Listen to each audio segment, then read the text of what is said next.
नष्टप्रायेषु अभद्रेषु नित्यं भागवत सेवया भागवती उत्तमश्लोके भवति नैष्ठिकी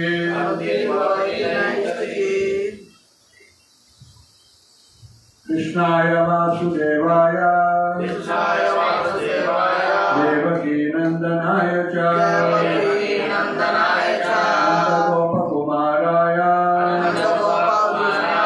गोविंदाय नमो नमः पंकजनाभाय पंकजमालिने पंकजनेत्राय नमस्ते पंकजांग्रये भगवद्गीता यथातथमु 6వ అధ్యాయము 45వ కూడా కవర్ చేద్దాము. పాయింట్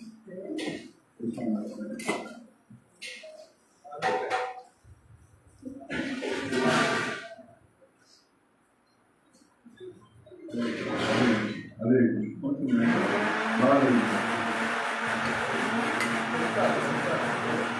హరే కృష్ణ హరే కృష్ణ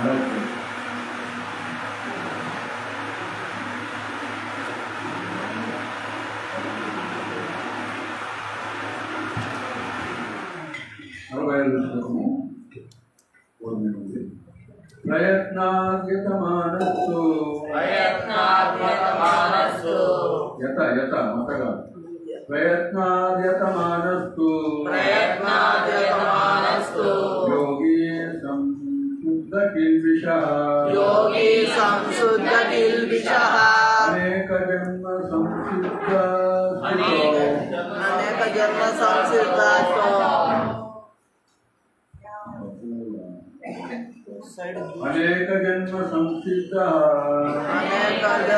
సంసిద్ధ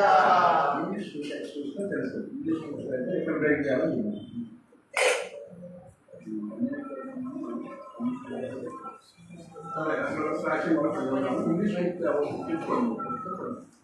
అనేక జన్మ సంసిద్ధస్తతో పరాంగతిం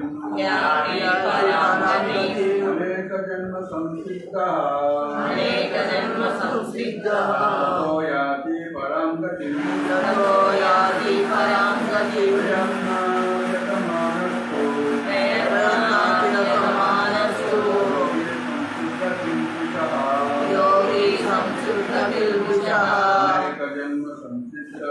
అనేక జన్మ సంసిద్ధ యతో యాతి పరాంగతిం అనేక జన్మ సంసిద్ధ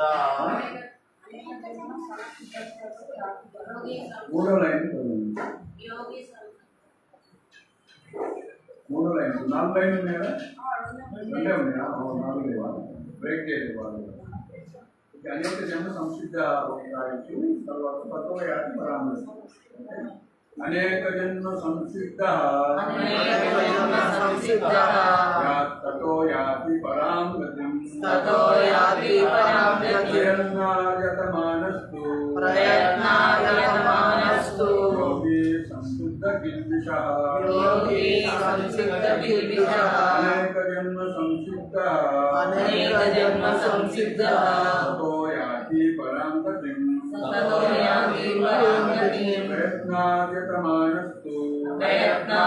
ప్రయత్నాయతమానస్తు యోగి సంసిద్ధ కిల్బిషః అనేక జన్మ సంసిద్ధ తతో యాతి పరాం గతిం ప్రయత్నాద్యతమానస్తు योगी संशुद्ध किल्बिषः अनेक जन्म संसिद्धस्ततो ततो याति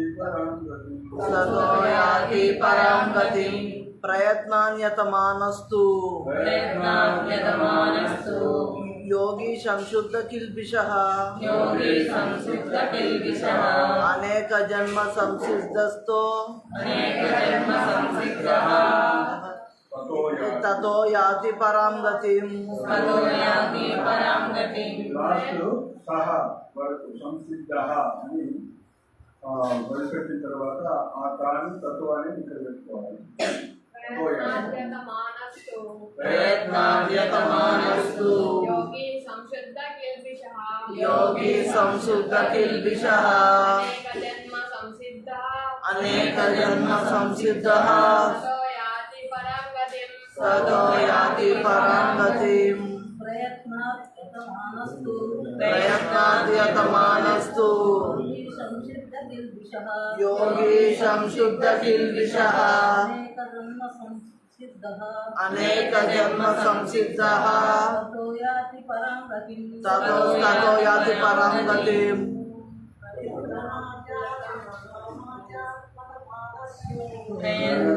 प्रयत्नाद्यतमानस्तु యోగి సంశుద్ధ కిల్బిషః అనేక జన్మ సంసిద్ధః తతో యాతి పరాం గతిం. ప్రయత్నాద్యతమానస్తు యోగి సంశుద్ధ కిల్బిషః అనేక జన్మ సంసిద్ధః తతో యాతి పరాం గతిం.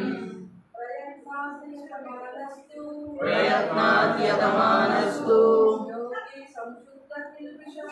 యోగి సంశుద్ధ కిల్బిషః అనేక జన్మ సంసిద్ధః తతో యాతి పరాం గతిం. ప్రయత్నాత్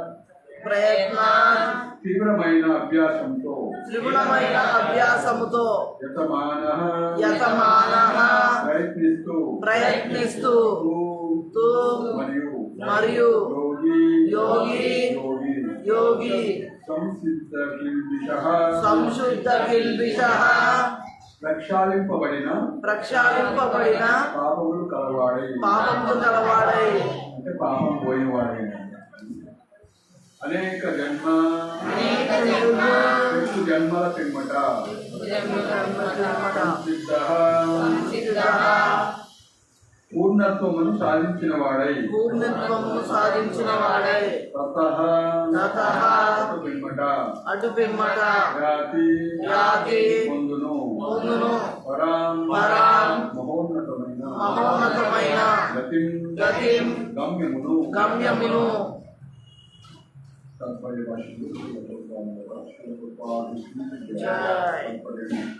సమస్త కల్మషముల నుండి శుద్ధిపడినయో మరింత అధిక పురోగతి కొరకై శ్రద్ధతో యత్నించినప్పుడు అనేక జన్మల అభ్యాసము పిమ్మట పరిపూర్ణత్వం పొంది అంత్యమన పరమగతిని సాధించినటువంటి సమస్త కల్మషముల నుండి శుద్ధిపడిన యోగి మరింత అధిక పురోగతి కొరకై శ్రద్ధతో యత్నించినప్పుడు అనేక జన్మల అభ్యాసము పిమ్మట పరిపూర్ణత్వమును పొంది అంత్యమున పరమగతిని సాధించును.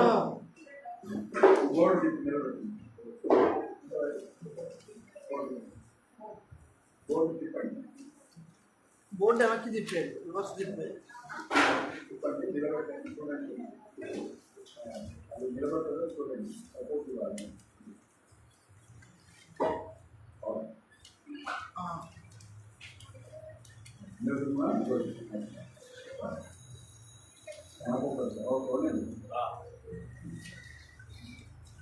పరమగతిని సాధించు అన్నాడు కదా. పరమగతి అంటే ఏమవుతుంది? ఏముంది పైన?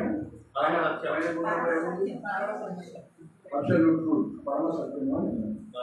పరమసత్యం అని దేని అంటారు? పరమసత్యం అని దేని అంటారు? పరమసత్యం ఏంటి? అబ్సల్యూట్ ట్రూత్ ఏంటి?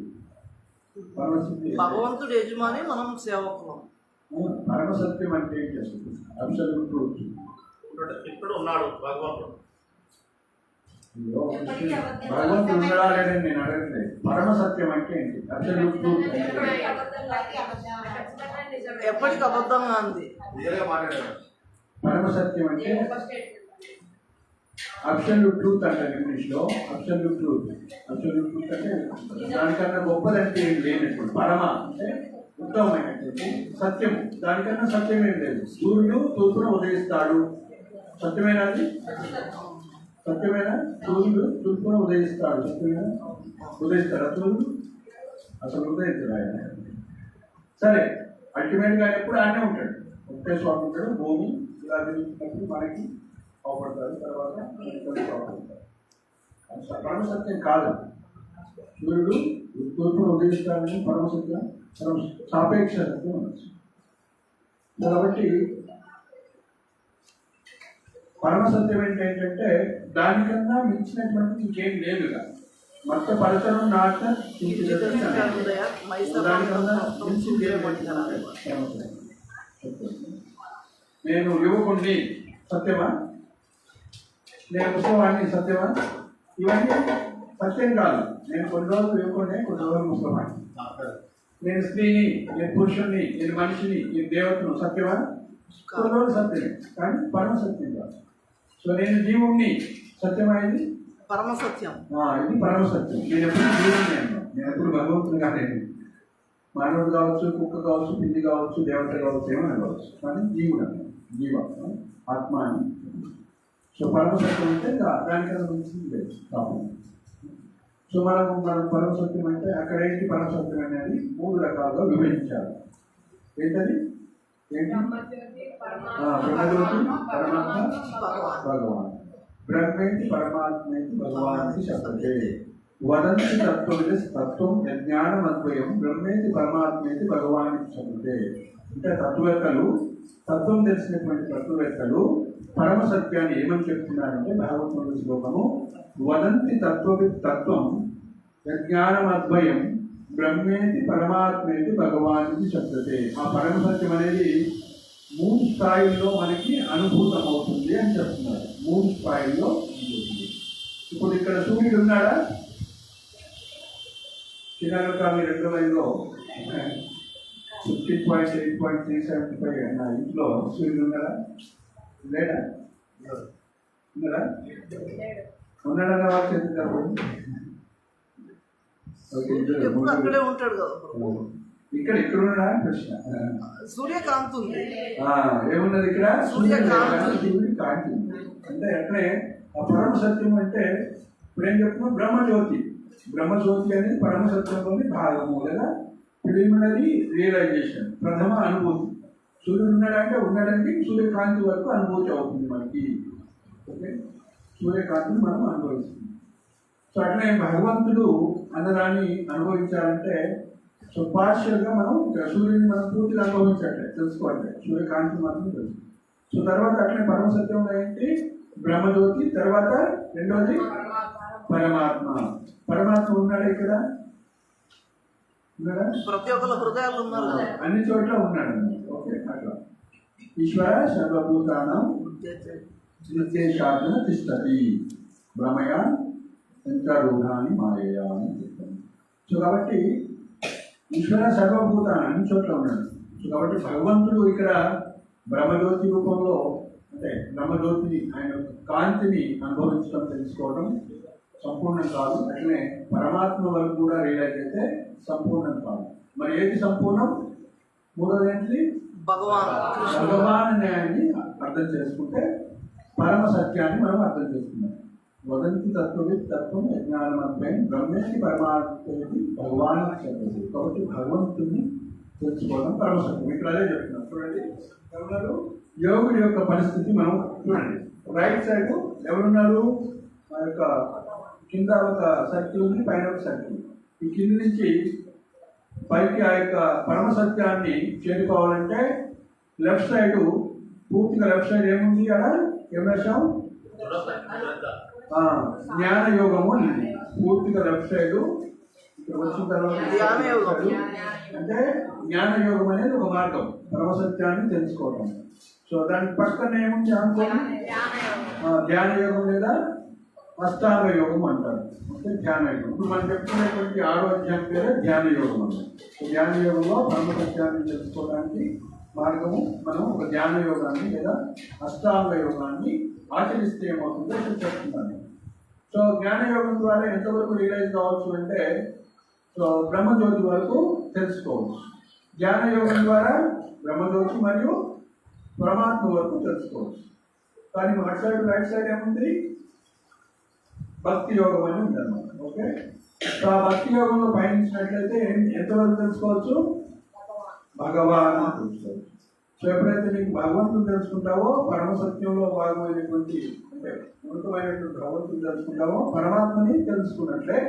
1000 రూపాయలు అంటే 100 రూపాయలు ఉన్నట్లే లేదా? 10 రూపాయలు ఉన్నట్లే లేదా? అట్లనే సో భగవంతుని తెలుసుకుంటేనేమో పరమాత్మ మరియు బ్రహ్మజ్యోతి కూడా తెలుసుకున్నట్టు. భగవంతుడి యొక్క కాలం నుంచి వచ్చినటువంటి వెలుగే, భగవంతుడి యొక్క వెలుగే బ్రహ్మజ్యోతి. భగవంతుడి యొక్క ఒక ప్రతిబింబం లాంటిది. చంద్రుడు అక్కడ ఉంటే నీటిలో చూస్తే ఎన్ని కుండలు ఉంటే అన్ని కుండలు చంద్రుడు ఉంటాడా లేదా? అక్కడ ప్రతిబింబం లాంటి పరమాత్మ ఎక్స్పాండ్ అవుతుంది. ఆ చంద్రుడు ఇక్కడ ఉన్నాడు కదా, మరి ఆడ పోయిందా? పోలేదు, ఆయన ఉన్నాడు వాస్తవంగా. గోలోక ఏమని వస్తుంది? అఖిలాత్మ భూతో అని చెప్తున్నాడు. సో అట్లా భగవంతుడు మేనిఫెస్ట్ అవుతాడు. అది జస్ట్ మెటీరియల్ ఎగ్జాంపుల్ మనకు అర్థం చేసుకోవాలి. సో ఆ విధంగా పరమసత్యాన్ని అర్థం చేసుకోవాలంటే ఇక్కడ మనం పాటించేటువంటి ప్రయత్నాతమానస్తు యోగి సంసిద్ధ విష అనేక జన్మ సంసిద్ధ తతో యాత్రాం గతి. సమస్త కర్మశముల నుండి శుద్ధిపడిన యోగి మరింత అధిక పురోగతి కొరకై శ్రద్ధతో యత్నించినప్పుడు అనేక జన్మల అభ్యాసము పిమ్మట పరిపూర్ణత్వం పొంది అంత్యమున పరమగతిని సాధించును చెప్తున్నారు. సో ఈ యొక్క యోగుల పరమగతి అనేది పరమాత్మను రియలైజ్ చేయడం మాత్రమే. భగవంతుని రియలైజ్ వాళ్ళు చేయలేదు జ్ఞాన యోగం ద్వారా. సో అది పాజిటివ్ కాదన్నమాట. అంటే అందులో కూడా కొద్దిగా భక్తి ఉంటేనే ఆ మాత్రం పరమాత్మ రియలైజేషన్ అవుతుంది. కొంచెం ఇంకా భక్తి ఉంటే ఏం చేస్తున్నారు? సమస్త కల్మషముల నుండి శుద్ధిపడిన యోగి. కల్మషాలు అంటే ఏంటి? కల్మషము అది కామ క్రోధ మోహాల్లో భౌతికం. ఇక్కడ అర్థములు వాడు అదే భౌతికమైనటువంటి కోరికలు అని చెప్పవచ్చు. అలాంటి భక్తికి లేదా యోగ చేయడానికి అనేక ఉన్నటువంటి అడ్డంకులు అన్నమాట. సమస్త కల్మషములన్నీ విడిపడినప్పుడు. సో అప్పుడేమవుతుంది? యోగి శుద్ధిపడి మరింత అధిక పురోగతి కొరకే శ్రద్ధతో యత్నించినప్పుడు, అప్పుడు ప్రయత్నం చేసినట్లయితే ఎంత టైం పడుతుందంట? అనేక జన్మల అభ్యాసము పిమ్మట. ఎన్నో జన్మలు పట్టవచ్చు చెప్పలేము.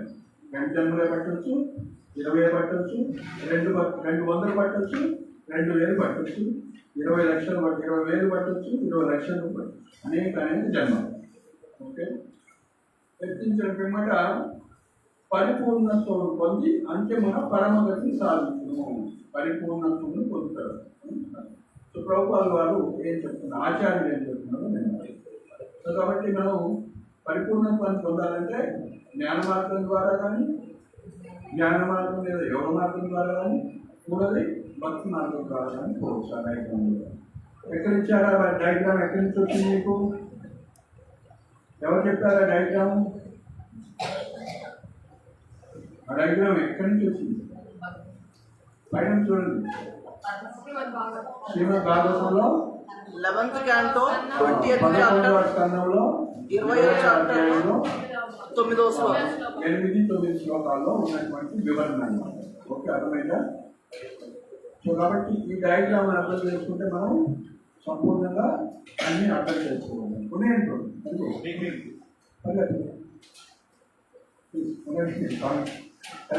సెట్టింగ్ బాగుంది. సో కాబట్టి ఆ పరమ సత్యాన్ని తెలుసుకోవడానికి ఎంత టైం పడుతుందని చెప్పారు. మనం ప్రభుపాద ఆచార్యులు ఏం చెప్తున్నారో మనం వినాలి.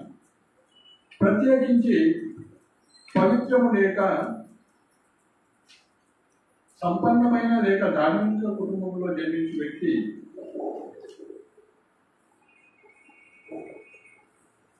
యోగాభ్యాసం కొరకే తనకు అనుకూల పరిస్థితులు కలిగాలని గుర్తించును. అంటే ఎవరైనా సరే ప్రత్యేకించి అంటే ఎవరైనా స్పెషల్గా అన్నమాట పవిత్రమైన లేదా సంపన్నమైనటువంటి కుటుంబంలో దాన్ని కుటుంబంలో జన్మించిన వ్యక్తి యోగాభ్యాసం కొట్టే తనకు అనుకూల పరిస్థితులు కలిగినని గుర్తించు మనకి ఒక పవిత్రమైనటువంటి కుటుంబంలో జన్మ దొరికిందనుకోండి, లేదా సంపన్నమైనటువంటి కుటుంబంలో జన్మ దొరికిందనుకో, లేక ధార్మిక కుటుంబంలో జన్మ దొరికితే ఏమనుకోవాలి అనేటువంటి వ్యక్తి జన్మించిన వ్యక్తి యోగాభ్యాసం కొరకే తనకు అనుకూల పరిస్థితులు కలిగినని గుర్తించును అని. సో నాకు మంచి ఛాన్స్ దొరికింది, మంచిగా నేను రోజు పూట కొడవడం కోసం రిక్షా దొక్కోవాల్సిన అవసరం లేదు, లేకపోతే రోజు ఆఫీస్కి పోయి రావాల్సిన అవసరం లేదు. నేను ఉన్నటువంటి నాకు ఆస్తితో నేను రోజు చక్కగా జపం చేసుకోవచ్చు, అన్నామం చేసుకోవచ్చు, భాగవతం చేసుకోవచ్చు, లేకపోతే ధ్యానం చేసుకోవచ్చు, లేదంటే సరే నేను సాధన చేసుకోవచ్చు అనేటువంటి అవకాశం. అట్లే ధార్మిక కుటుంబంలో పుట్టినటువంటి వ్యక్తి. ధార్మిక కుటుంబం అంటే ఏంటి? ఎలాంటి కుటుంబాలు? బ్రాహ్మణ కుటుంబంలో, వైష్ణవుల కుటుంబంలో, ముఖ్యంగా ప్రత్యేకించి పవిత్రమైన కుటుంబం అంటే బ్రాహ్మణ కుటుంబం, విశేష భక్తుడు. సంపన్న కుటుంబం అంటే క్షత్రియుడు. ధార్మిక కుటుంబం అంటే వైశ్యులని కాదు, ఎవరైనా కావచ్చు, ధర్మాన్ని పాటించేవాడు. సో కాబట్టి ఈ 3 ఛాన్సుల్లో యోగాభ్యాసం కొరకే తనకు అనుకూల పరిస్థితులు కలిగిన గుర్తించవచ్చు. సో మన తల్లిదండ్రులు కానీ మన కుటుంబీకులు ఎవరైనా ధర్మాన్ని పాటిస్తున్నారంటే సో మనము యోగాన్ని అభ్యాసం చేయవచ్చు. మనం దొంగతనాలు చేయలేదు, ధర్మంగా జీవిస్తున్నాం. 10 రూపాయలు వస్తే 9 రూపాయలు సారాయి తాగకుండా ఆ 9 రూపాయలతో కుటుంబాన్ని పోషించుకుంటూ 1 రూపాయలు సేవ్ చేసుకుంటూ మళ్ళీ ఎమర్జెన్సీ కోసం అలా జీవిస్తున్నాం కదా ధర్మంగా. 10 రూపాయలు వస్తే 120 రూపాయలు ఖర్చు పెట్టట్లే, 9 రూపాయలే ఖర్చు పెట్టుకొని 1 రూపాయలు సేవ్ చేసుకుంటున్నాం. అవసరం అవుతుంది కనీసం 10 ఖర్చు పెడుతున్నాం, ఎక్కువ అప్పులు చేసుకోవట్లేదు.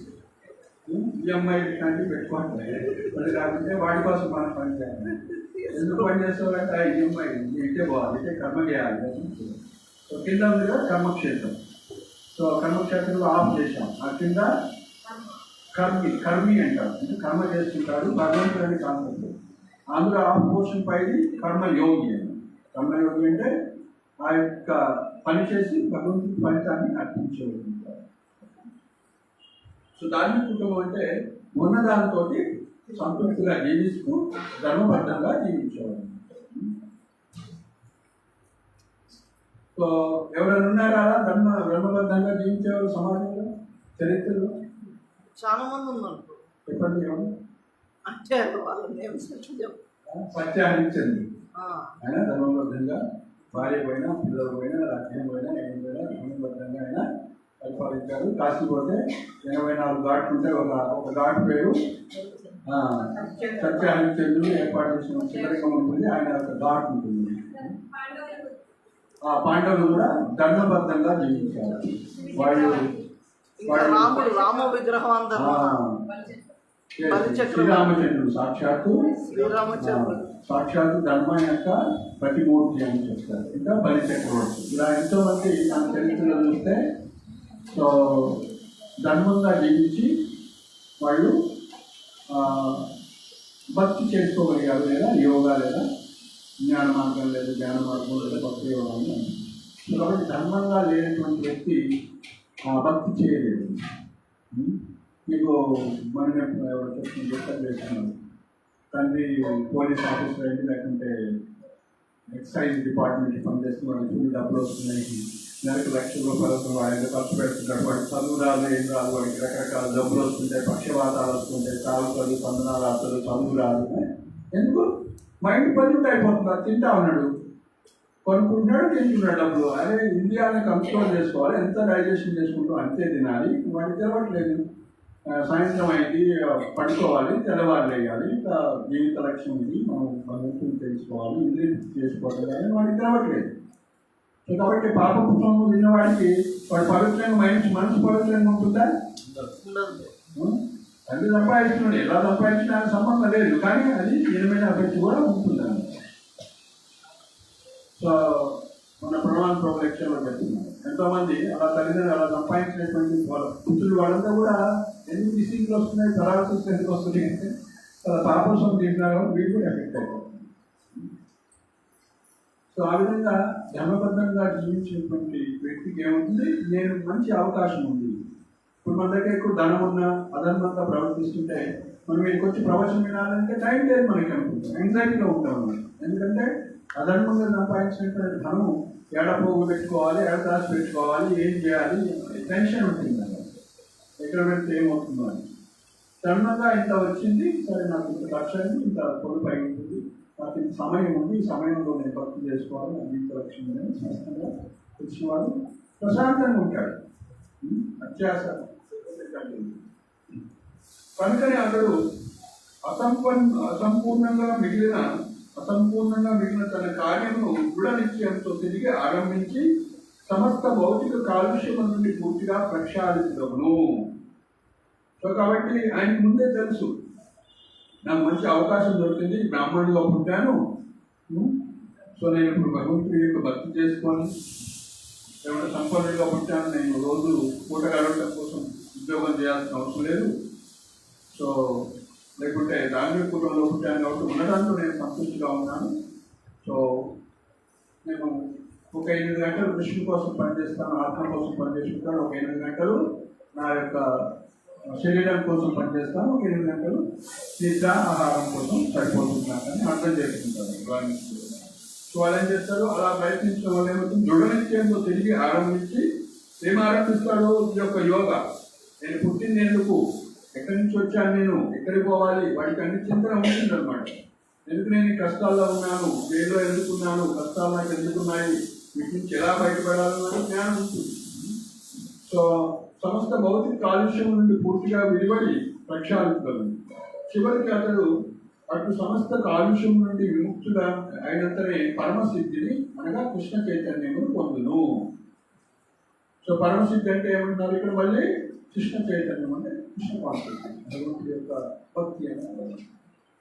అట్టి కృష్ణ చైతన్యము అన్ని రకాల కాలుష్యం నుండి విముక్తి సాధించిన పరిపూర్ణత్వ స్థితి. కృష్ణ చైతన్యం పొందడం అంటే, కృష్ణ కాన్షియస్నెస్ కావడం అంటే ఏంటి, మనం అన్ని రకాల నుండి కాలుష్యాల నుంచి, అన్ని రకాల నుండి క్లేశాల నుండి, అడ్డంకుల నుండి బయటపడ్డాము అని.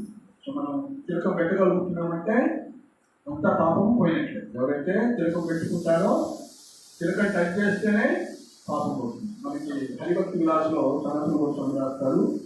సో ఎవరో ఒక వ్యక్తి చనిపోతాడు అనమాట, చనిపోతే శరీరం పడిపోతుంది. సో ఆయన యమదూతలు ఎంతో పాపి అనమాట, యమదూతలు పట్టుకొని పోతారు ఆయన్ని. సో అక్కడ పనిష్మెంట్ ఇవ్వాలి, తదుపరి మంటల్లో వేస్తున్నారు. ఆ మంటల్లో వేస్తే ఆ మంటలన్నీ చాలైపోతుంది. అరే ఏమైంది అని చూస్తే ఎవరికి అర్థం కాదు, అక్కడ నాగం వస్తారు.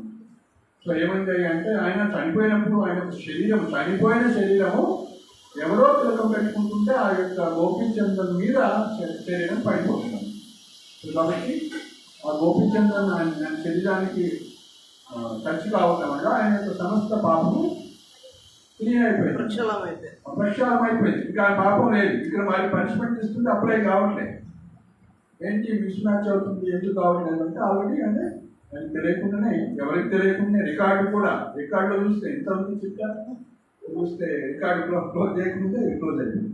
సో కాబట్టి తిలకం యొక్క మహత్యం అది, అంటే భక్తి యొక్క మహత్యం అది. ఆ విధంగా కృష్ణ చైతన్యము అంటే ఇప్పుడు మీరు తిలకం పెట్టుకుంటున్నారు, హరే కృష్ణ హరే కృష్ణ కృష్ణ కృష్ణ హరే హరే హరే రామ హరే రామ రామ రామ హరే హరే. సో ఒక్క హరే కృష్ణ మంత్రం చేశారు, ప్రేమతోటి భక్తితో చేశారు, భక్తితో ప్రేమతోనో అసలు ఇష్టం లేకుండా చేశారు. సో భగవంతుడి యొక్క నామం ఎంత పవర్ఫుల్ అంటే, ఒక్క హరి అంటే హరినామం ఒక్కసారి చేస్తే నేను 11 లక్షల కోట్ల అనంత భవిష్యత్ జన్మల్లో, ఒక్కొక్క జన్మల్లో 11 కోట్ల మందిని చంపేస్తాను, అనంత కోట్ల మందిని చంపుతానని సంకల్పించినా సరే, అంత పాపం చేస్తానని సంకల్పించినా సరే, ఆ పాపం కూడా ఒక నామముతో సమానంగా. అంటే అలాంటి గొప్ప మహాఘోరమైన పాపాలు కూడా ఒక్క హరినామంతో ప్రక్షాళన. అంత గొప్ప పవర్ ఉంటుంది ఒక్క నామాన్ని అని శాస్త్రాలు చెప్తుంది. అంటే మనం చేయలేనంత పాపాన్ని కూడా భగవంతుడి యొక్క నామం కడిగివేయగలుగుతుంది. కాబట్టి మనం భగవంతుడి యొక్క నామాన్ని చేసుకున్నామంటే అంతా పాపం పోయినట్లే, భక్తి చేసుకుంటే. సో అందుకే భగవద్గీతలో ఏం చెప్తున్నారు భగవంతుడు, ఈ విధంగా కృష్ణ చైతన్యంలోకి వచ్చినట్లయితే, అంటే కృష్ణ చైతన్యం అన్ని రకాల కాలుష్యాల నుండి విముక్తిని సాధించిన పూర్ణత్వస్థితి. ఈ విషయం భగవద్గీత 7:28లో ఈ విధంగా నిర్ధారించబడింది. ఏషాంత్వ అంతగతం కాలం జనానాం పుణ్యకర్మణాం తే ద్వంద్వమోహ వినుర్ముక్త భజంతే మాం దృఢవ్రతాః. అనేక జన్మల్లో పుణ్యకర్మలను అనుసరించి సమస్త పాపములు మరియు మోహపూరితమైన ద్వంద్వభావం నుండి పూర్తిగా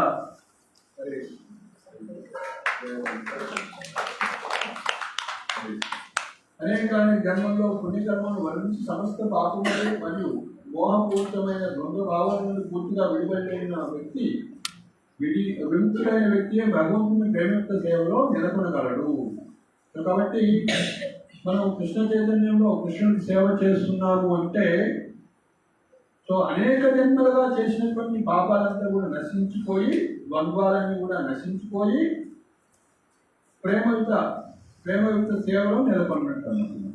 అందుకే భగవద్గీత 10వ అధ్యాయం 8వ శ్లోకం ఏం చేస్తున్నాడు భగవంతుని తెలుసా? 8వ శ్లోకం ఏంటది? చాప్టర్లో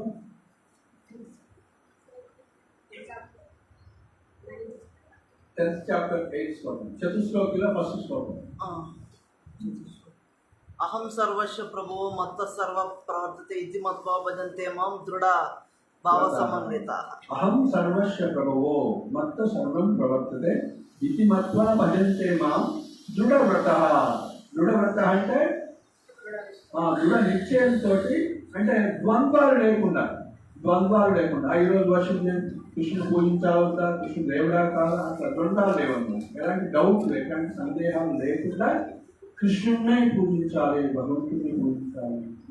మనకి ధనుర్మాసం రాగానే అప్పుడు కృష్ణుడు గుర్తొస్తాడు. గోదావరి కృష్ణుడు పూజించాలి, కృష్ణుడు పూజించాలి. ధనుర్మాసం వచ్చింది, రోజు స్నానం చేయాలి. కార్తీక మాసం వచ్చింది, దీపం పెట్టుకోవాలి, గుడికి పోవాలి. ఎలాంటి ద్వంద్వాలు నిత్యము మనం భగవంతుడి యొక్క దాసులను భగవంతుని పూజించాలని ఎలాంటి ద్వంద్వాలు, ఎలాంటి డౌట్ లేకుండా. మరి ఈరోజు మంగళవారం వచ్చింది ఈ గుడికి పోవాలి, సోమవారం వచ్చింది ఈ గుడికి పోవాలి, బుధవారం వచ్చింది ఈ గుడికి పోవాలి, గురువారం వచ్చింది ఈ గుడికి పోవాలి. ఇట్లా మార్చకుండా ఒకరిని పూజించాలి, ముఖ్యంగా కృష్ణుని. సో అహం సర్వస్య ప్రభువో మత్త సర్వం ప్రవర్తతే. నేనే అన్నిటికీ ఆధారం, అన్ని నా నుంచే వస్తాయి. అహం సర్వస్య ప్రభువో మత్త సర్వం ప్రవర్తతే. నేను అన్నిటికీ ఆధారం, మత్త సర్వం ప్రవర్తతే. అన్ని నా నుంచే వస్తాయి. ఇది మత్వా భజంతే మాం, ఇది తెలుసుకొని భజంతే మాం చూడవట, అప్పుడు నన్ను పూజిస్తాడు అని చెప్తాను. కాబట్టి మనం కృష్ణుడి గురించి సంపూర్ణ జ్ఞానం లేకపోతే మనం కృష్ణుని పూజించలేమన్నారు. డైవర్ట్ అయిపోతాం. సోమవారం వచ్చింది ఈ చెట్టుకు ప్రదక్షిణ చేయి, ఆ గుడికి పో, ఈ పూజ చేయి, ఆ పూజ చేయి. మంగళవారం వచ్చింది, గురువారం వచ్చిందో 24 గంటలు కృష్ణుని పూజిస్తే అన్ని ఆయనలో ఉన్నాయి. 14 లోకాలు ఆయనలో ఉన్నాయి, భువన భాండాగారాలు ఆయన, అన్ని చెట్లు ఆయనలో ఉన్నాయి, అన్ని దేవతలు ఆయనలో ఉన్నారు, అన్ని ఆయనలో ఉన్నాయి. అహం సర్వస్య ప్రభువో మత్త సర్వం. సో అది తెలుసుకోవాలంటే ఏం చేయాలి? మరి మనం భక్తి చేసుకుంటే జ్ఞాన వైరాగ్యం అనేది ఆటోమేటిక్గా వస్తుంది. సో ఇలా ఎవరైతే చేసుకుంటారో, సో ఇక్కడ ఆ యోగి ఏం చేస్తాడు? ఎదుగుతూ భగవంతుడి యొక్క భక్తిలో ముందుకు పోతారని చెప్తున్నారు. అయితే మనకి శ్లోకం చెప్పినారన్నారు ఎవరు, ముందు శ్లోకం కూడా చదువుతున్నాం. 46వ శ్లోకం నేను చదువుతాను. సో ఇందులో ముఖ్యంగా కింద పోర్షన్లో, కింద సర్కిల్లో కర్మయోగం అంటాము. దాంట్లో కర్మ అని అంటాము, కర్మక్షేత్రము. ఆ కర్మక్షేత్రంలో కింద పోర్షన్లో కర్మి వర్క్ చేస్తున్నాడు, కానీ అది భగవంతుడికి ఫలితాన్ని అర్పణ చేశాడు. పై పోర్షన్లో భగవంతుడికి ఆ యొక్క ఫలితాన్ని అర్పణ చేసి లెఫ్ట్ సైడ్ రైట్ సైడ్ భక్తుల యొక్క సాంగత్యం వల్ల ఏం చేస్తున్నాడు? భగవంతుడి యొక్క భక్తుల యొక్క కృప వల్ల భక్తుల యొక్క మహత్యం తెలుసుకొని దృఢ శ్రద్ధ పెంచుకొని, లేదా దృఢ శ్రద్ధ పెంచుకొని, సో శ్రద్ధ ఉండటం వల్ల ఏమవుతుంది? నెక్స్ట్ ఏంటి స్టేజ్? సాధు సంఘం. శ్రద్ధ ఉంది కాబట్టి సాధు దగ్గర సాంగత్యం తీసుకుంటాను. సో సాధు యొక్క సాంగత్యం తీసుకుంటే ఏం తెలుస్తుంది? సో మళ్ళీ మనం ఎట్లాంటి తప్పులు చేయకుండా ఉండాలి. ధర్మం అంటే ఏంటి, అధర్మం అంటే ఏంటి ఇట్టాను. అధర్మం ఏంటి అంటే ఏంటి, అధర్మం అంటే ఏంటి? శాస్త్రానికి విరుద్ధంగా ప్రవర్తించడం. ధర్మం అంటే శాస్త్రానుగుణంగా ప్రవర్తించడం. యాదగిరి ప్రభు చెప్పండి, అధర్మం అంటే ఏంటి? నేను మీరు వింటున్నారు కదా, ప్రణవాంతో చెప్తున్నారు. ఈ 4 మాంసం, మద్యం, వ్యభిచారం, దూరం ఇవి పాప పనులు, అధర్మమైనటువంటి పనులు. సియా సూన అది సంస్కృతంలో వర్డ్స్ ఉంటాయన్నమాట. సో ఈ 4 పాప పనులు చేయడం, మాంసము, మద్యం, వ్యభిచారం, దూరం. ఇదే అధర్మం అన్నమాట. అధర్మం యొక్క డెఫినేషన్ అదే, ఇంకేం లేదు ధర్మం. సో ధర్మం అంటే ఇంకా ధర్మం అంటే చాలా ఉన్నాయి విషయాలు. శాస్త్రాన్ని పాటించడం, అదేవిధంగా మంచి లక్షణాలన్నీ కూడా కలిగి ఉంటాయి. సో అద్వేష్ట, సర్వభూతానం, మైత్ర, కరుణ, ఇవన్నీ కూడా 13వ అధ్యాయంలో ఉంటాయి. ఈ లక్షణాలన్నీ మంచి లక్షణాలు. ధర్మానికి కరుణ కలిగి ఉంటాం. అద్వేష్ట, సర్వభూతానం, ఎవరికి అనవసరంగా ద్వేషించకపోవడం. మైత్ర, కరుణ, ఏదైతే అహంకారం లేకపోవడం, ధర్మం లేకపోవడం, అహంకారం లేకపోవడం, సేవాభావం కలిగించి భగవత్ ప్రతినిధులుగా అందరినీ చూడగలగడం, భగవంతుడు శరణాగతి కావడం, భక్తి చేయడం, భక్తిని బోధించడం ఇతరులకు. సో అధర్మం ఏంటనేది మనం తెలుసుకోకుండా ఉంటే ధర్మాన్ని పాటించు, ధర్మం రక్షిత అంటే అసలు అధర్మం ఏంటో ఫస్ట్ చేయకూడదు తెలవాలి. చీకటి ఏంటి, పగలైతే 2 తెలిస్తే అప్పుడు మనం జాగ్రత్త పడుతాం. అప్పుడు చీకటి ఉంది, ఇది సరిదిద్దుకోవాలి. తర్వాత చీకటి అయితే కష్టం అవుతుంది. ఇప్పుడు పగలు ఉంది కాబట్టి ఇది సరిదిద్దుకోవాలి, చీకటి అయితే మనకి కష్టం అవుతుంది. మనం జాగ్రత్త ముందే జాగ్రత్త పడాలి. సో అలా అధర్మం అంటే ఏంటో తెలుసుకొని ఆ పనులు చేయకుండా ఉండి, ధర్మం అంటే ఏంటో తెలుసుకొని ఆ ధర్మాన్ని పాటించడానికి మనం ప్రయత్నించాలి. సో ధర్మం అంటే ఏంటి అనుకున్నాం, మనకి ఎన్నో ధర్మాలని మహాభారతంలో చెప్తారు. స్త్రీ ధర్మము, పురుష ధర్మము, యువకుల ధర్మము, పిల్లల ధర్మము, తల్లిదండ్రుల ధర్మము, మానవుల ధర్మము, క్షత్రుల ధర్మము, బ్రాహ్మణ ధర్మము, వైశ్యుల ధర్మము, శూద్రుల ధర్మము, బ్రాహ్మణ ధర్మము, ఇలా బ్రాహ్మణ అన్ని రకాలైన వనాశ్రమ ధర్మాలు. సో అన్నిటికన్నా ఉత్తమమైన ధర్మం ఏంటి? సవై పుంక్షాం పరో ధర్మ ఎంతో భక్తి అదోక్షజే, భగవంతుడికి భక్తి చేయటము, అదోక్షజుడు భక్తి చేయటం పరమ ధర్మం. ఈ ధర్మాలన్నీ ఉన్నాయి, వాటిని వీలైనంతగా చేయాలి, చేరుతానంటలేదు. కానీ పరమధర్మం ఏంటి? భగవంతుడికి సేవ చేయటం. ఎంతో భక్తి అదోక్షజే. సో మరి భక్తి చేసిన వాడు మిగతా ధర్మాలు పాటించడానికి పాటిస్తారు. ఓకే, ఎప్పుడైతే కృష్ణ చైతన్యం చేస్తున్నాడో, శుద్ధభక్తి పాటిస్తున్నాడో, మరి వాడు వర్ణాశ్రమ ధర్మాన్ని పాటిస్తాడా? పాటించాల్సిన అవసరం లేకుండా కూడా పాటిస్తాడు. ఎందుకంటే కారణాలు ఉంటాయి. ఎందుకంటే ఇతరులకు నేర్పడం కోసం. జనక మహారాజు ఆయన ఆత్మ చైతన్యాన్ని పొందినవాడు, ఆత్మ సాక్షాత్కారం పొందినవాడు. కానీ ఎందుకు పరిపాలన చేసింది ఆయన? అంటే 10 మందికి ఇంకా ఆదర్శంగా ఉండదు. రామచంద్రుడు ఆయనకేం అవసరం లేదు, రాజ్యం కావాలని లేదు. సో అప్పుడు ఆయన ఏంటంటే, సో ఈ రాజ్యాన్ని లంకని నువ్వు విభూషణకి ఇస్తానని మాటిచ్చినావు, రేపు శరణాగతులు అయినట్లయితే రావణాసుడు, మరి ఆయన సంగతి ఏంటి అని. సో ఆయనకి ఏమి ఇస్తాను? అయోధ్య ఇచ్చేస్తున్నా. అయోధ్య ఉంది కదా, అయోధ్య. మరి నీకు అయోధ్య ఇస్తే మరి భర్తడికి ఏమి ఇస్తావు? భర్తడికి ఆయన ఆల్రెడీ నా వైకుంఠమే నేను. మరి నువ్వే ఉంటావు అంటే భగవంతుడు సో తన ధామాన్ని కూడా భక్తుడికి ఇస్తుంది. అంటే సో మనం అర్థం చేసుకోవాల్సింది ఏంటంటే, సో ఈ యొక్క ఉదాహరణలో సో పరోధర్మం అంటే మనం భక్తి చేస్తున్నప్పుడు కూడా సాధారణ ధర్మాలు అంటే ఏంటియో మనం కూడా పొద్దున్నే లేస్తాము, మంగళారతి. ప్రభుపాదుల వారు కూడా మంగళారతికి వచ్చేవాడు. ఇస్కాన్లో ప్రభుపాదుల వారు 4 గంటలకు మంగళారతికి వచ్చేవాడు. 4 గంటలకు ఆయన రావాల్సిన అవసరం లేదు, ఆయన ఆల్రెడీ రియలైజ్ అయిన వ్యక్తి. కాబట్టి మనందరికీ ఎగ్జాంపుల్. గురువే పడుకుంటుంటే మనం ఎక్కడ తీస్తామని అనుకుంటారు. సో అదే ఎగ్జాంపుల్ అన్నమాట. So 2 set example. పిల్లలు తల్లిదండ్రులే గురిపోవట్లేదు. పిల్లలు గురిపో, మంచి లక్షణాలు కలిగి ఉండండి, తిలకం పెట్టుకోండి, తప్పులు చేయకండి, సిగరెట్ తాకంటే విజయం సిగరెట్ తాగుతూ నువ్వే సిగరెట్ తాగుతుందని చెప్తే. సో కాబట్టి మనం కూడా మంచి లక్షణాలు కలిగి ఉంటే వాళ్ళు కలిగి ఉంటారు. ప్లస్ మనం ఏది ఆచరిస్తామో, ఏదైతే ఆచరిస్తా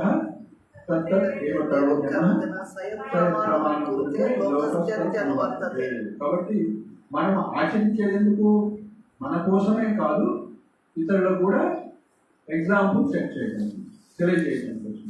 ఓకే. సో ఆ వర్ణాశ్రమ ధర్మం మరి ఆచరిస్తూ అక్కడే స్టక్ అయిపోకూడదు. మళ్ళీ అవసరమైనప్పుడు సో దానికైనా ఉన్నత ధర్మం చేయాల్సి వచ్చినప్పుడు అవసరమైతే దాన్ని దాటిపోవాల్సి వస్తుంది. అది చేయాల్సిన అవసరం లేదు ఖచ్చితంగా. అర్థమైందా? సో ఉన్నత ధర్మం ఎప్పుడైతే మనం చేస్తున్నామో లోవర్ ధర్మం చేయాల్సిన అవసరం లేదు. మీకు ఇప్పుడు సెంట్రల్ గవర్నమెంట్లో జాబ్ వచ్చింది, అట్లే విలేజ్లో జాబ్ వచ్చింది. నువ్వు సెంట్రల్ గవర్నమెంట్ ఐఏఎస్ జాబ్ వచ్చింది అనుకోండి, అది వదులుకుంటామా? మరి సర్పంచ్లో ఇక్కడ సెక్రటరీ జాబ్ వస్తే వదులుకోవచ్చా లేదా? వదులుకోకూడదు. Central government job central government job IAS job వచ్చింది, అట్లనే విలేజ్ సెక్రటరీ అని వచ్చింది, రెండు వచ్చినాయి జాబ్. సో ఇప్పుడు వరకు నువ్వు విలేజ్ సెక్రటరీగా పనిచేస్తున్నావు, ఐఏఎస్ వచ్చింది, దాన్ని వదులుకోవాలా మరి వదులుకోవచ్చా? విలేజ్ సెక్రటరీ వదులుకొని ఐఏఎస్ జాయిన్ కావచ్చా? ఎస్. అంటే అప్పటి వరకు చేశావు, ఇప్పుడు నీకు ఉన్నత సిచ్యువేషన్ వచ్చింది కాబట్టి సో ఇది చేస్తే నువ్వు అది చేయాల్సిన అవసరం లేదు. నీకు టైం లేదు. ఇక్కడ నువ్వు 24 గంటలు ఇక్కడ పనిచేస్తున్నావు కాబట్టి, దేశానికి సేవ చేస్తున్నావు కాబట్టి ఆటోమేటిక్గా మీ గ్రామానికి కూడా మీరు సేవ చేసినట్లే. అయ్యో నేను దేశానికి సేవ చేస్తున్నాను, నా గ్రామానికి ఏంటి అని కాదు. సో కాబట్టి ఉన్నత ధర్మం చేస్తే ఆటోమేటిక్గా ఎప్పుడైతే మనం కృష్ణుని పూజిస్తామో, కృష్ణుడి దగ్గరికి పోతామో, కృష్ణ సేవ చేసుకుంటామో, కృష్ణుడి కోసం ప్రచారం చేసుకుంటామో, కృష్ణుడి దగ్గరికి ఇంకా నలుగురిని తీసుకొస్తుంటామో మనం అన్ని చేసినట్లే. నేను తల్లిదండ్రులు పోషించట్లేదు, వాళ్ళకి అన్నం పెట్టట్లేదు, ఇల్లు కట్టేయట్లేదు అంటున్నాం. తల్లిదండ్రులనే మీరు కృష్ణ చైతన్యంలోకి తీసుకొస్తే ఆయన చూసుకుంటాడు. ఏమేమి కావాలో చూసుకుంటాం. ఆయన తెలుసు, మనకన్నా ఎక్కువ తెలుసు ఆయన.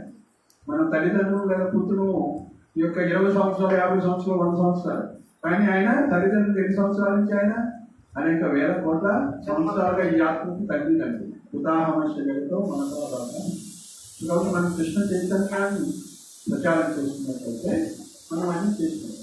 సో ఈ రెండు కూడా మనం ఇట్లా సో ఈ రెండు కూడా సమన్వయం చేసుకుంటూ ధర్మ సూక్ష్మాన్ని అర్థం చేసుకుంటూ ముందుకు వెళ్ళాలి. అర్థమైందా? సో ఈ విధంగా సాధన భక్తి చేస్తూ చేస్తూ రాగానుగా ప్రేమ భక్తి స్థాయిలో కొన్ని చిన్న చిన్న మార్పులు, అడ్జస్ట్మెంట్స్ అని కూడా భక్తిగా సాంప్రదాయం అనే గ్రంథం చదువుతుంటే మనకు తెలుస్తుంది. సో ఈ భగవద్గీత ఇనిషియల్గా మనం ఇలా ఉంటాము. సో అందుకే కృష్ణుడు ఏం చెప్పాడు అర్జునుడికి, ఎన్నో ధర్మాలు బోధించేసి సర్వధర్మ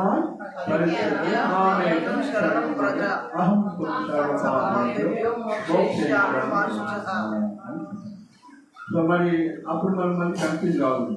కృష్ణుడు ఏంటి అన్ని ధర్మాలను పెట్టమంటే ఉంది. సో కృష్ణుడి దగ్గర రావటమే ఉన్నత ధర్మం, పరమధర్మం. అన్ని ధర్మాలను మనం పాటించాలి. సో నెక్స్ట్ శ్లోకం ఒకటి కవర్ చేస్తున్నాం టైం ఉంటే. ఓకే, ఒక్క శ్లోకం మాత్రం చెప్తున్నాం.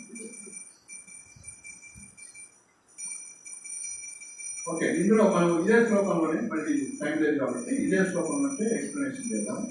సో 7.28 ఏషాం అంతర్గతం పాపం జనానాం కృతికర్మణం ముందుగా భజంతేమాం సుధాహ అని చెప్పారు కదా.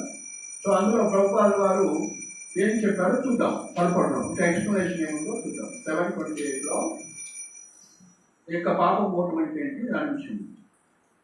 పూర్వజన్మల్లోనూ ప్రస్తుత జన్మల్లోనూ పుణ్యకర్మలు లభించిన వాడు, పాపాలను పూర్తిగా నశింపజేసుకున్న వాడు, ద్వంద్వ మోహం నుండి విడిపడిన వాడై నా భక్తుత్వ సేవలో దృఢ నిశ్చయంతో నెలకొందరు.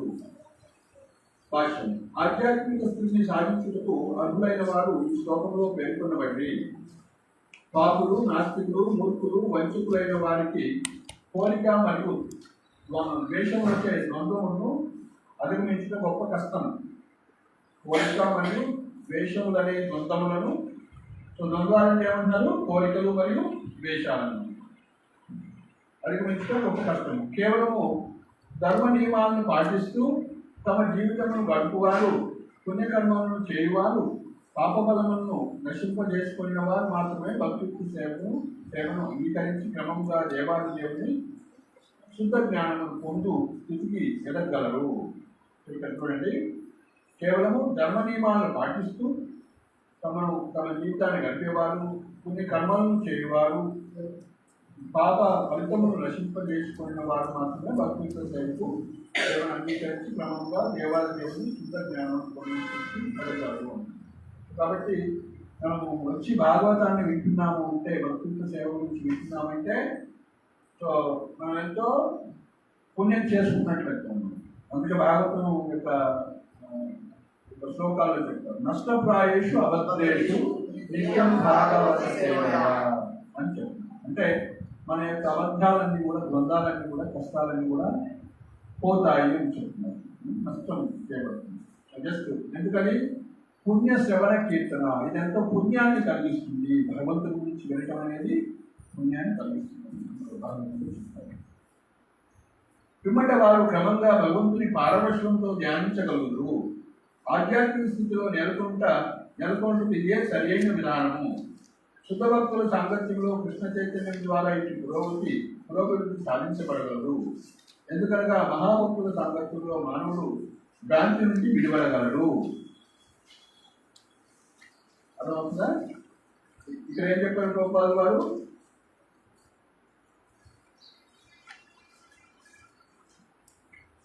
పిమ్మట వారు ఏం చేస్తారు? శుద్ధ జ్ఞానం పొందుతారని చెప్పి పిమ్మట వారు క్రమంగా భగవంతుని పారవశ్యంతో ధ్యానించగలరు.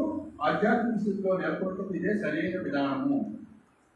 శుద్ధ భక్తుల సాంగత్యంలో కృష్ణ చైతన్యం ద్వారా ఇటు పురోగతి సాధించబడగలరు. కాబట్టి కృష్ణ చైతన్యం ద్వారా ఈ విధంగా భక్తుల యొక్క సాంగత్యంలో ఇది సాధించవచ్చునని చెప్తున్నాను. ఎందుకంటే మహాభక్తుల సాంగత్యం మానవుడు భ్రాంతి నుండి విడిపడగలరు. కాబట్టి సాధు సాంగత్యం అన్నాం కదా, రెండవ స్టేజ్. సాధువుల యొక్క సాంగత్యం తీసుకున్నట్లయితే భక్తుల యొక్క సాంగత్యం ఏం జరుగుతుందంటే మనకి భ్రాంతి నుండి విడిపడగలము. ఏం భ్రాంతి ఉంది మనకి?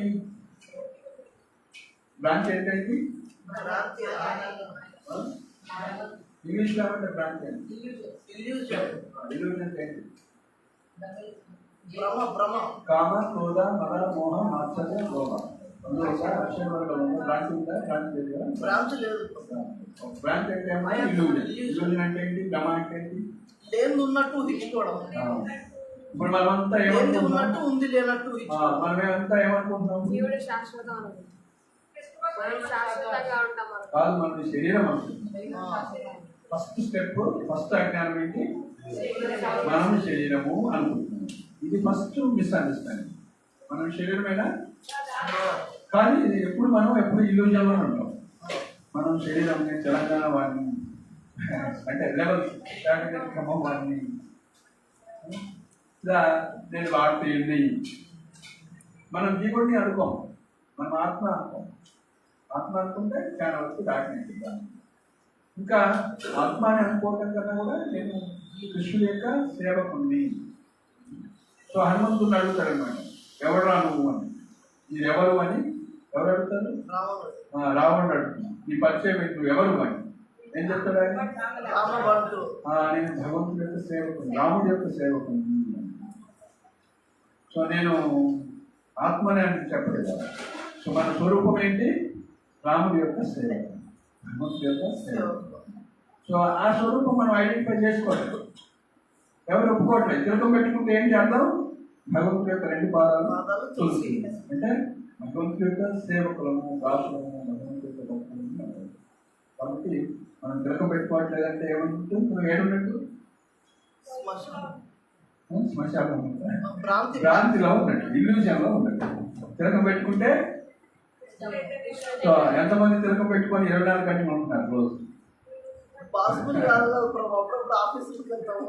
అదే భ్రమ అంటే. ఈ గెస్టెడ్ ఆఫీసర్స్ ని కలవాల్సి వస్తుంది. అప్పుడు తిలకాలు పెట్టుకొని పోతే వాళ్ళు రిజెక్ట్ చేయించుకొని సందర్భాలు. గెస్టెడ్ ఆఫీసర్ అంటే నరేంద్ర ప్రైమ్ మినిస్టర్కే పెట్టాలి ఫస్ట్. మనం ప్రైమ్ మినిస్టర్ పెట్టుకుంటే పెట్టుకొని చాలా ఏరియాలు కూడా తిరిగాడు. కాబట్టి మనం ఏం చేయాలి? ఫస్ట్ ఎన్నుకునేటువంటి లీడర్లు మంచి వాడిని ఎన్నుకోవాలి, భక్తుని ఎన్నుకోవాలి. వాడికి తిలకం, ఆయన తిలకం పెట్టుకొని ఉండాలి, మనం కూడా ఫాలో కావాలి. అట్లా సో కాబట్టి తిలకం లేదంటే వాడి ఇల్యూజన్లో ఉన్నాడని మనం అర్థం చేస్తాం. సో మనం తిలకం పెట్టుకోవట్లేదంటే మనం ఇల్యూజన్లో ఉన్నాం. అంటే కృష్ణుడి మీద నమ్మకం లేదు మనకి. కృష్ణుడి యొక్క శరణాగతి మీద, కృష్ణుడి పాదాల మీద మనకి ఇల్యూజన్లో మనం ఉండదలుచుకున్నాం ఇంకా. ఎందుకంటే ఈ ఫస్ట్ స్టెప్పే శరీరం అనుకోవటం. ఈ శరీరాన్ని పోషించడానికి నాకు ఈ జాబ్ అవసరం ఉంది కాదు. ఫస్ట్ శరీరం అనుకుంటాను, జాబ్ ఎందుకు లేకుంటే కృష్ణుడు నీకు ఇవ్వలేడా?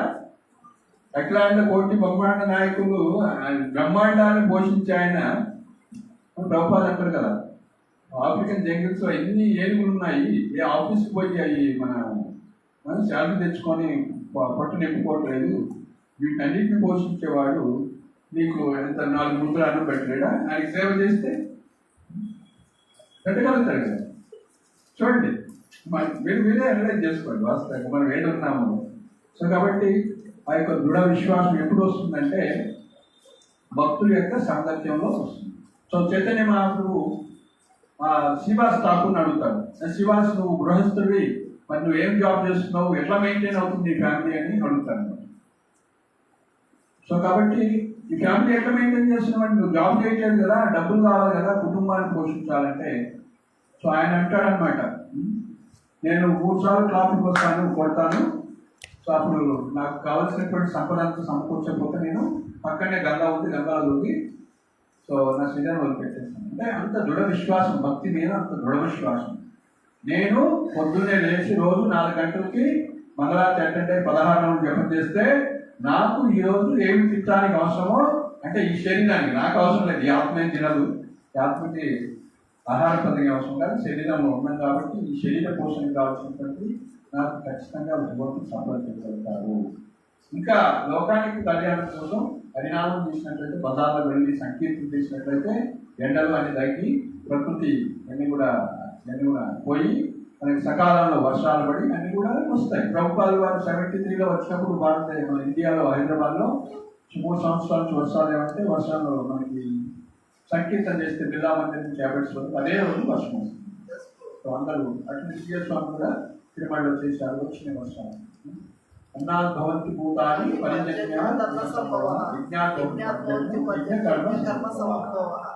సో కాబట్టి మనకి తెలుసు, శాస్త్రం తెలుసు, మళ్ళీ సైమల్టేనియస్ మనం ఇల్యూజన్లో ఉంటుంది. అంటే మిమ్మల్ని వీరని కాదు. సో కాబట్టి ఆ టెక్నిక్స్ మనం తెలుసుకోవాలి. మనం సాంగత్యం తీసుకోకుంటే మనకి ఆ యొక్క ఫోర్స్ తగ్గుతుంది. నేను ఖచ్చితంగా ధోతి కుర్తాలోనే వెళ్ళాలి ఆఫీస్కి పోయినా.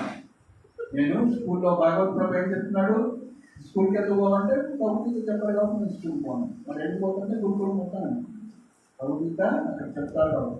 సో కాబట్టి మనందరం ఏ స్కూల్కి పోవాల్సిన అవసరం లేదు.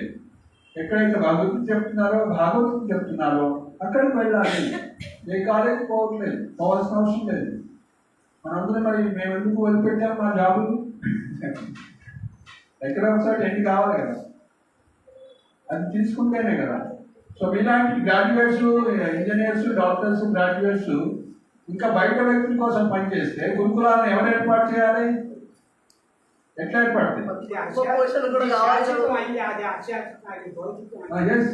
మరి ముందుకు వచ్చి మనం గురుకులాలను ఏర్పాటు చేయాలంటే 10 మంది టీచర్స్ కావాలి. కుటుంబ పోషణ కూడా అవసరం లేదు. గురుకులం ఏర్పాటు చేసుకో, కుటుంబం ఎందుకు కాదు? కృష్ణ అంటే నీకు కుటుంబంతో వర్షం వచ్చింది, పంట పండింది, పోషణ కదండి. కృష్ణ అంటే మీ గురించి నేను చెప్పట్లేదు. ఎవరైనా సరే మనము గురుకులం పెట్టుకొని భగవద్గీత రిసైట్ చేస్తూ భూమి మీద ఆధారపడి, గోమాత మీద ఆధారపడి, భగవంతుడి మీద ఆధారపడి విశ్వాసంతో చేస్తే ఎందుకు కాదు? ఈ గవర్నమెంట్ మీద ఆధారపడాల్సిన అవసరం లేదు, కానీ నామక వ్యవస్థ మేము ఆధారపడతాం. నేను ఎందుకంటే వాళ్ళ మీద కరుణ చూపించి వాళ్ళు కూడా ఒకరోజు దీన్ని యాక్సెప్ట్ చేస్తారని అనుకొని మనం వాళ్ళకి అవకాశం ఇస్తాం. ఎందుకంటే ఇంతకుముందు మనం కూడా విష్ణు మీద ఆధారపడలేదు కదా, మనకు పూర్తి విశ్వాసం లేదు. కృష్ణుడే దేవాలయ దేవుడు, అట్లాంటి కోటి బ్రహ్మాండ నాయకుడు, అనంత జన్మలుగా మనం వేస్ట్ చేసుకుని వచ్చాము. ఈ ఛాన్స్ దొరికింది నేను పూర్తిగా. సో ప్రభుపాద ఒక్కరు ఆ విధంగా డెసిషన్ తీసుకొని ఉండకపోతే మనం ఈరోజు ఇక్కడ ఇస్కాన్లో ఉండేవాళ్ళం కాదు, మన భగవద్గీత చర్చించేవాళ్ళం కాదు. ప్రభుపాద ఒక వ్యక్తి ఆ స్ట్రాంగ్ డెసిషన్ తీసుకొని సో దేశంలో వెళ్ళి స్థాపించకపోతే, 108 దేవాలయాలు స్థాపించకపోతే, సో మనం ఎవరు కూడా ఈరోజు ఇస్కాన్కి వచ్చి కృష్ణుడే దేవాదేవుడు అని పట్టుకునేవారు. సో కాబట్టి ప్రభుపాద అంటారు, ప్రతి ఒక్క వ్యక్తిలో అంతే శక్తి సామర్థ్యాలు ఉన్నాయి. మనం ధరించడమే కాదు, మన మీద ఆధారపడినటువంటి మన పిల్లలు కానీ 10 మంది ధరించాలి. అంతేనే కాదు, మనం 16 రౌండ్లే చేయొద్దు, 32 రౌండ్లు చేయాలి. ప్రభుపాద చెప్పారు, ఎక్కువ చేయమన్నారు. కానీ కనీసం 16. కనీసం 16. సో కాబట్టి మనం 16 చేసి ఇంకా ఎక్కువ చేసి ఆ కృపని ఇద్దరు కూడా ఇచ్చి వాళ్ళని కూడా కలుపుకుంటూ సో ప్రభుపాద లాంటి సంస్థలో అయితే ఇన్స్ట్రుమెంట్, ప్రభుపాదకి ఒక ఇన్స్ట్రుమెంట్ కావాలి. అప్పుడు so hope, A ray of hope అని అంటే అంటే ఈ లోకంలో శుభం ఉంటుంది, శాంతి ఉంటుందని మనం ఆశించవచ్చు. అంటే ఇప్పుడు మనం అంతా కూడా మాయమైన ఆల్రెడీ ఎవరైతే కృష్ణ కాన్షియస్నెస్ లో శరణంగా తయారో మాయమైన ఆల్రెడీ డిక్లేర్ చేశారు. వాళ్ళు డిక్లేర్ అయిపోయింది. మాయ ప్రతి రోజు ప్రతి క్షణం అన్ని కంప్లీట్ చేస్తూనే ఉంటుంది. ధనము జనము సుందరిమం. అందుకే చైతన్య మహాప్రభుడు నా ధనము అంటే ఈ మూడే కాదు, చాలా ఉన్నాయి. ఈ మూడే కాదు, ఈ మూడు మనకి బేసిక్ అట్రాక్షన్ మాత్రం. Name and fame. మనమంతా ఆశించేది నా నేమ్ కావాలి, నేను ముందుండాలి, నేను నా పేపర్ న్యూస్ పేపర్ కటింగ్లో ఫస్ట్ నాకు ఉండాలి.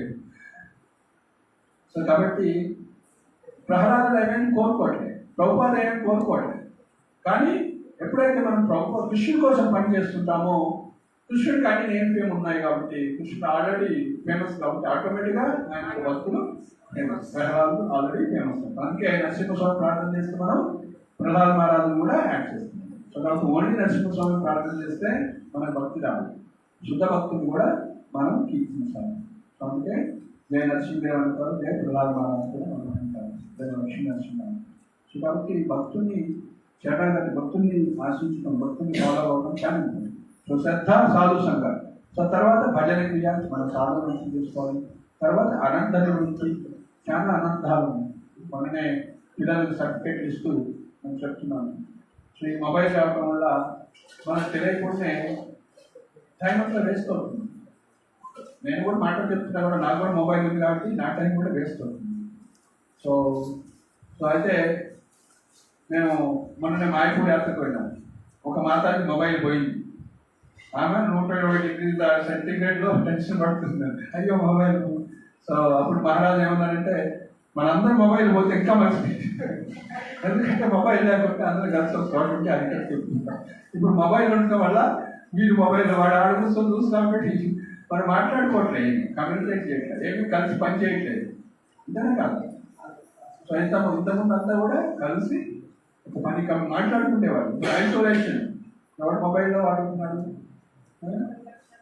జపం చేస్తున్నారంటున్నారు, ఏం చేస్తున్నారు అందరూ. అందుకే ఇస్కాన్ ఎందుకు పెట్టారు ఇక్కడ జపము?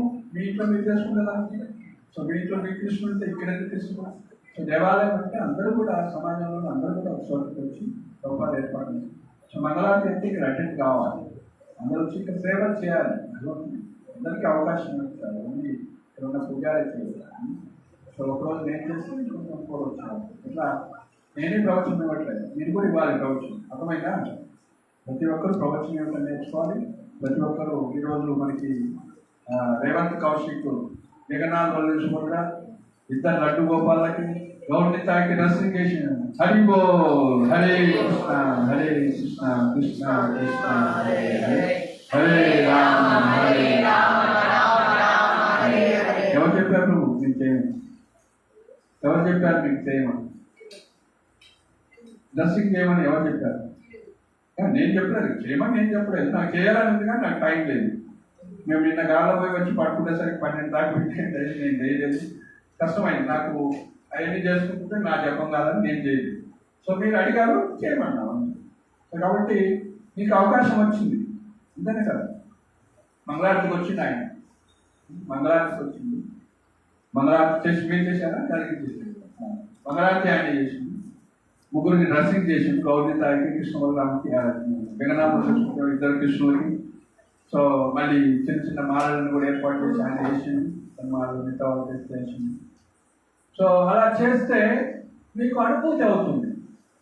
రసగుల్లా స్వీట్గా ఉంటుందని ఎంత చెప్పుకుంటే ఏం లాభం, అది ఒకసారి చేస్తే చాలా ఇంత రుచిగా ఉంటుంది. అట్లనే భగవంతుడు సేవ చేస్తే మీకు తెలుస్తుంది. సో భగవంతుడు డ్రెస్ మార్చి భగవంతుడికి అలంకరణ చేసి సో చేస్తుంటే ఎంత బ్యూటిఫుల్ ఉన్నాడో మీకు అర్థమవుతుంది. ఆయన హృదయంలో మీకు ఆ దృష్టి ఇస్తుంది. సో రసగుల్లా స్వీట్గా ఉంటుందని ఎంత చెప్తే అట్లనే మీరు ఏం చేయాలి? భక్తి అనుభవించాలి. మీరు ప్రవచనం ఇచ్చి, మీరు నామం చేసి ప్రవచనం ఇచ్చి, మీరు కూడా భగవంతుడికి సేవ చేసి లేదా కుకింగ్ చేసి సో ప్రతి వారం మనకి ఏర్పాటు చేశారు రామకృష్ణ 4 టీంలు ఏర్పాటు చేశారు. మిగతా వాళ్ళకి క్లాస్ వినేటువంటి అవకాశం ఇవ్వటం. కానీ ఆ కుకింగ్ టీం వస్తుంది, మిగతా టీం మరి అటెండెన్స్ వేస్తున్నారో లేదో మరి మీరే టెస్ట్ చేసుకోవాలి. సో కాబట్టి శ్రవణం కీర్తనం అనేది చాలా చాలా ఇంపార్టెంట్. శ్రద్ధగా వినటం, మనం కంటిన్యూస్గా వింటూ ఉంటే ఆటోమేటిక్గా ఫ్లో అయిపోతుంది. మనం ఇది కంటిన్యూస్గా భాగవతాన్ని, భగవద్గీత, చైతన్య చరితామృతం వినుకుంటే ఆ యొక్క మెటీరియల్ థాట్స్ అవుతున్నాయో అవి ఫ్లో అవుతూ ఉంటాయి. మన భక్తి కూడా సరిగ్గా చేయాలి, బ్రేకప్ అవుతుంది. కానీ కంటిన్యూస్గా వింటున్నట్లయితే సో మనం ఎక్కడ కూర్చొని యారే కృష్ణ చైతన్య మహాప్రభు చెప్తాను, నువ్వు ఎక్కడికి పోయినా ఎవరిని కలిసినా ఏం చెప్పాలి మనం? యారే దేకే తారే యారే దేకే తారే